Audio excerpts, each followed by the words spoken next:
रात के ठीक 3:07 बजे रोहन की अचानक आंख खुल गई। कमरे में घुप अंधेरा था। बाहर तेज हवा चल रही थी। खिड़की हल्के हल्के हिल रही थी।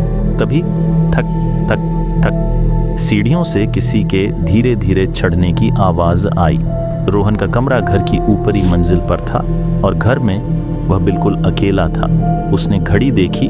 3:01 आवाज फिर आई, इस बार और करीब। थक थक थक, जैसे कोई नंगे पांव लकड़ी की सीढ़ियों पर चढ़ रहा हो। रोहन ने खुद को समझाया शायद बिल्ली होगी, लेकिन तभी सीढ़ियों की आवाज बंद हो गई। अब सन्नाटा था। फिर उसके कमरे के ठीक बाहर दरवाजे के सामने हल्की सी सांस लेने की आवाज सुनाई दी, जैसे कोई दरवाजे के बहुत पास खड़ा हो। रोहन का गला सूख गया। उसने हिम्मत करके पूछा, कौन है?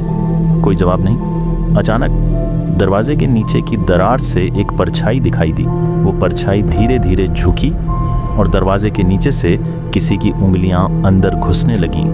लंबी, पतली और असामान्य रूप से सफेद उंगलियां। रोहन चीखते हुए बिस्तर से कूद पड़ा और लाइट ऑन कर दी। जैसे ही रोशनी फैली, सब कुछ गायब था। न कोई परछाई, न कोई उंगलियां, न कोई आवाज। दरवाजा खोलकर उसने बाहर देखा। सीढ़ियां खाली थीं। वह कांपते हुए वापस कमरे में आया, लेकिन जैसे ही उसने दरवाजा बंद किया, दीवार पर टंगी घड़ी अब भी 3:07 पर ही अटकी हुई थी और उसके पीछे दीवार पर एक परछाई खड़ी थी जो उसकी नहीं थी।